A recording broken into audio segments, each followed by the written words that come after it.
Bom dia, boa tarde, boa noite, galera.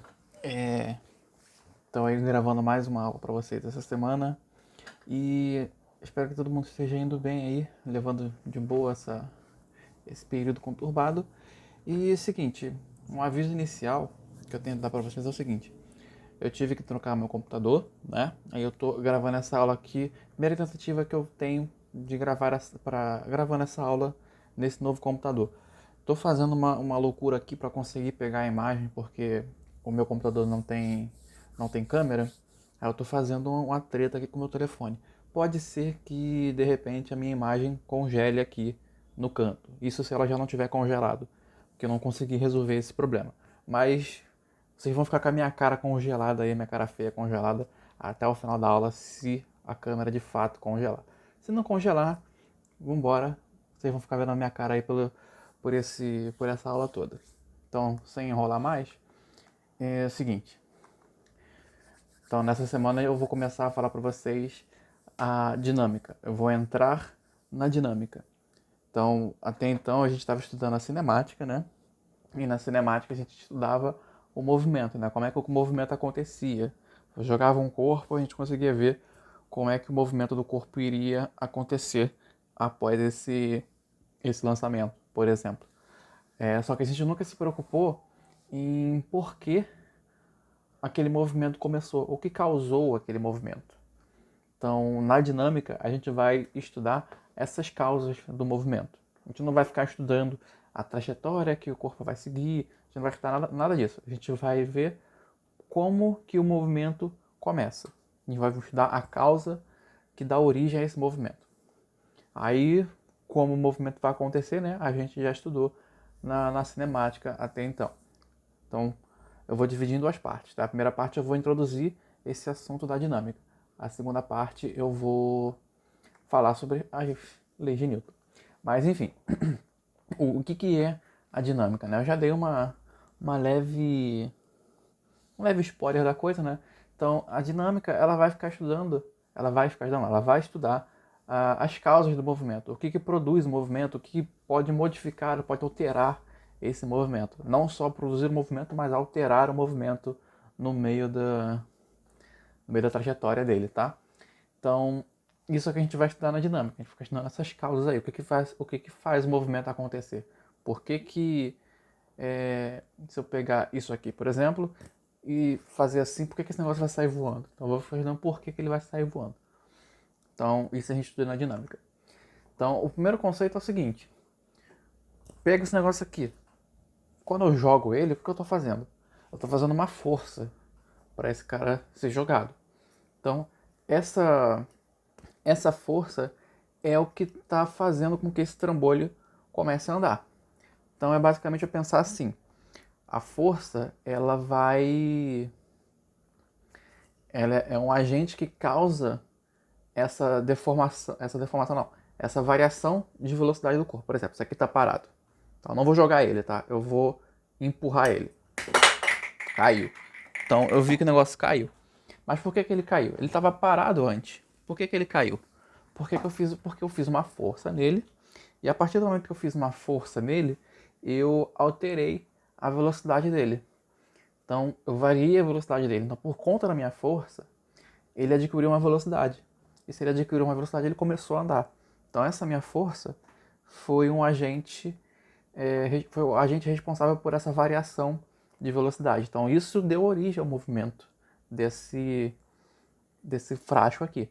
A outra coisa que a força pode fazer é alterar a forma, ela pode deformar um corpo.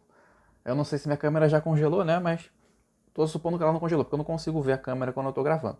Então a tampa disso aqui é de plástico. Se eu fizer uma força nela, eu deformo ela. Espero que vocês estejam vendo aí, passando aqui na luz. Se vocês não estiverem vendo, qualquer coisa de plástico que vocês peguem, uma tampa de remédio, uma tampa de desodorante, uma tampa de qualquer coisa, de frasco de desodorante, quando você aperta, aquilo vai se deformar. Pode ser até o plástico, o recipiente plástico de desodorante daqueles avanços, aquele desodorante que o velho gosta de usar. Então, se você fizer uma força nele, você deforma ele. Então, a força é o agente responsável por causar esses fenômenos de variação de velocidade e, e deformação do corpo, tá? Então aqui eu estou deixando uma interpretação da força, né? Que elas são interpretadas como... São interações entre corpos, né? Porque eu sou um corpo, a tampa era outro corpo, o frasco era outro corpo.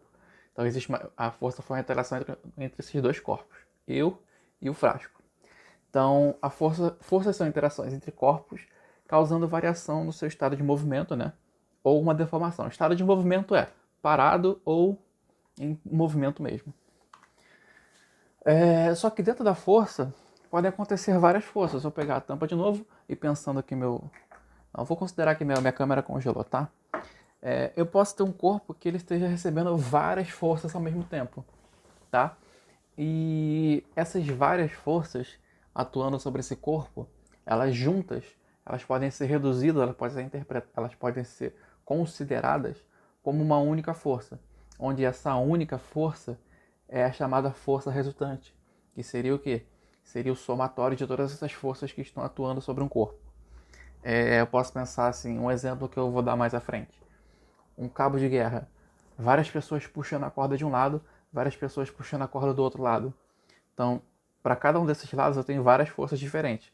Mas essas várias forças diferentes, elas se somam numa força só. Essa força só eu posso chamar de força resultante, que vai ser a soma de todas as forças que todas as pessoas estão fazendo na corda daquele lado, tá? Então aqui eu coloquei um sistema de forças, F1, F2 e F3, né? No chamado sistema de forças, que é onde eu desenho todas as forças que estão atuando no corpo. Então, quando eu somo F1, F2 e F3, eu tenho a FRzinha ali, que é a força resultante, ou só a resultante, se você preferir. Lembrando que a força ela é uma grandeza vetorial. Então, ela vai depender da direção, ela vai depender do sentido e ela vai depender do módulo dela. Então, quando eu estiver somando essas forças, eu tenho que estar pensando que tem que pensar e considerar que eu estou trabalhando com uma grandeza vetorial. Então, eu vou ter que fazer essas somas vetorialmente. Então, aquela aula de vetores que eu dei para vocês, volta lá, dá uma relembrada e vem para cá. Se ainda estiver muito nebroso, pode falar comigo, mas aquela aula vai ser muito importante daqui para frente, tá? Eu vou usar aquilo com muito mais intensidade agora. Então, a força resultante ela é o quê? Ela é a soma de F1, F2, F3 e Fn, onde N são N forças que você quiser que estiverem atuando ali nesse sistema. E uma coisa importante também é que força ela tem a sua própria unidade de medida. E a unidade de medida de força é o Newton, tá? Em homenagem ao Isaac Newton, que seria, entre aspas, o pai dessa dinâmica, né? Porque não foi só ele que estudou esse negócio. Ele foi o mais importante, o que mais se sobressaiu entre as pessoas que trabalharam e estudaram esse tipo de coisa, porque ele conseguiu sintetizar tudo de uma maneira, vamos dizer assim, perfeita. Ele conseguiu sintetizar isso muito bem, e isso funcionou muito bem. Então, o trabalho dele foi o mais impactante nesse estudo, mas eu não posso desconsiderar e nem dizer que ele é o único responsável por isso aqui, tá? Existem outros, vários estudiosos que estudavam esse tipo de coisa, e o Newton foi o que conseguiu sintetizar tudo com uma coisa só. Ele fez um trabalho magnífico e conseguiu juntar tudo em uma coisa só. Outra pessoa que trabalhou nessa aqui, que poucos mencionam, é o René Descartes, que vocês escutam o nome dele na matemática, quando falam do plano cartesiano, e eu acho que na filosofia também, porque ele era filósofo. Então, ele era filósofo e matemático. Mas o Descartes ele tentou responder o que era força. Ele só não conseguiu. Ele respondeu outra coisa, mas ele não respondeu o que era força. Ele respondeu, vamos dizer assim, metade do que era força. Ele chegou perto do que era força, mas ele não acertou o que era força. Ele descobriu outra coisa. Mas ele também foi importante nesse ramo, tá? Teve um outro cara também que eu sempre esqueço o nome, mas é um cara que o Einstein usou como base na sua teoria também. Não foi nem Newton que o Einstein usou como base, foi esse outro cara. Mas os estudos do Newton também influenciaram nessa coisa. Mas enfim, sem enrolar mais. Aí é o seguinte.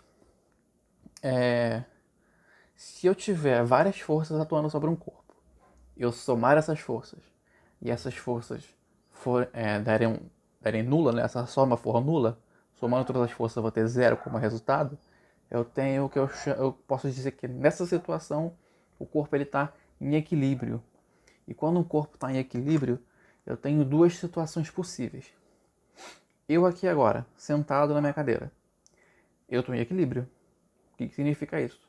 Todas as forças que estão atuando no meu corpo, que não são só uma, são várias forças que estão atuando no meu corpo, quando eu somo todas essas forças, eu vou ter a força resultante igual a zero nessa situação. Então, quando eu tenho a força resultante igual a zero, eu tenho duas possíveis situações. Ou eu estou no chamado equilíbrio estático, ou eu estou no chamado equilíbrio dinâmico. A diferença de um para o outro é que no equilíbrio estático, a minha velocidade ela é nula. Então, se minha câmera não congelou ainda, eu estou parado aqui. Vocês sentados na cadeira, deitados no sofá, qualquer lugar, vocês vão estar em equilíbrio estático. Porque a soma das forças que estão atuando sobre o corpo de vocês é nula e a velocidade de vocês também é nula. Só um importante aqui, ó, só uma observação. Eu escrevi FR minúsculo aqui. No geral, eu coloco FR maiúsculo. Esse minúsculo aqui foi porque eu não me atentei na hora, aí o F saiu minúsculo, tá? Não é obrigação vocês colocarem maiúsculo ou minúsculo, tá? É só uma observação, porque aqui tá minúsculo, do outro lado tá maiúsculo, mas é a mesma coisa, tá? É porque eu coloquei minúsculo por acidente, eu queria ter posto maiúsculo. E no equilíbrio dinâmico, qual é a situação? Se você somar todas as forças, você vai estar em movimento, e essa resultante dá zero, você vai estar em movimento. Só que você vai estar num movimento chamado movimento uniforme, que vocês estudaram lá no começo de cinemática. E o que é o movimento uniforme? O movimento uniforme é aquele que a velocidade é constante. Quando a velocidade é constante, o que acontece? O corpo vai andar sempre em linha reta, sempre em linha reta. Ele nunca vai desviar, ele vai andar sempre em linha reta. E essa velocidade ela vai ser diferente de zero e vai ser sempre constante. Você não vai acelerar, você não vai variar a velocidade, ela vai ser sempre constante em linha reta. Tranquilo? Aí eu vou colocar dois exemplos aqui. O pro equilíbrio dinâmico é bom, mas não é bom, tá? Porque tem um porém aqui. O equilíbrio estático é bem visível, né? Tenho várias pedras empilhadas aí, perfeitamente em equilíbrio. Elas não estão se movendo, elas estão ali, ó. Bonitas, lindas e belas. Inclusive, tem gente que acha que isso aqui traz a maior paz fazer. Eu não teria paciência para fazer isso, não. E olha que eu sou uma pessoa paciente. Já tentei algumas vezes, mas fazer essa arte aí, não consigo. Eu acho incrível quem consegue. Eu não consigo. Agora, o equilíbrio dinâmico, o que eu estou colocando aqui? Parece que eu estou colocando um satélite. E é um satélite. Mas é um porém. Esse satélite aqui é um satélite específico. Todos os satélites que estão orbitando a Terra, a velocidade deles ela muda. Porque lembra que a velocidade é um vetor. A Terra ela é redonda, ela não é plana, tá, gente? E mesmo que fosse plana, o satélite está rodando em torno da Terra. Se ele está rodando em torno da Terra, o vetor velocidade em um ponto vai estar na horizontal, em outro ponto ele vai estar um pouco inclinado, em outro ponto vai estar vertical. Então o vetor velocidade está mudando de direção o tempo inteiro. Então um satélite que orbita a Terra, ele não está em equilíbrio dinâmico, tá? Justamente porque a velocidade dele está mudando o tempo inteiro. Esse satélite que eu estou colocando aqui é a Sputnik, aquele primeiro satélite artificial que o homem conseguiu pôr em órbita, porque a Sputnik ela não foi, ela não está em órbita da Terra, ela foi lançada para fora da Terra.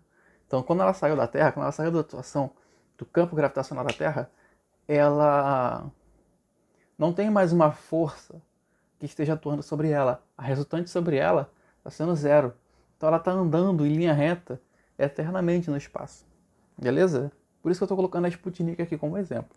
Qualquer corpo que saia da Terra, que saia da órbita da Terra, saia da atuação do campo gravitacional da Terra, esse corpo vai andar em linha reta eternamente. Até que aconteça alguma força sobre esse cara aí, mas ele vai andar eternamente em linha reta. Um exemplo aqui, quem já assistiu o filme chamado Gravidade, com a Sandra Bullock, tem uma coisa desse, tem um exemplo desse, porque esse filme se passa no espaço, né, na estação espacial, e você vê que qualquer coisa que se desprenda da nave, aquela coisa ela vai andar sempre na mesma direção eternamente. É por isso que os astronautas, quando eles vão fazer algum trabalho do lado de fora da estação espacial, eles obrigatoriamente precisam se prender na nave com um cabo. Um cabo bem resistente, um cabo de aço. Porque se por algum acidente esse astronauta ele se soltar da nave, ele não conseguir segurar na nave, ele vai embora. Literalmente ele vai embora. Para onde ele vai embora? Ele vai embora na direção que ele se soltou da nave. E assim ele vai eternamente.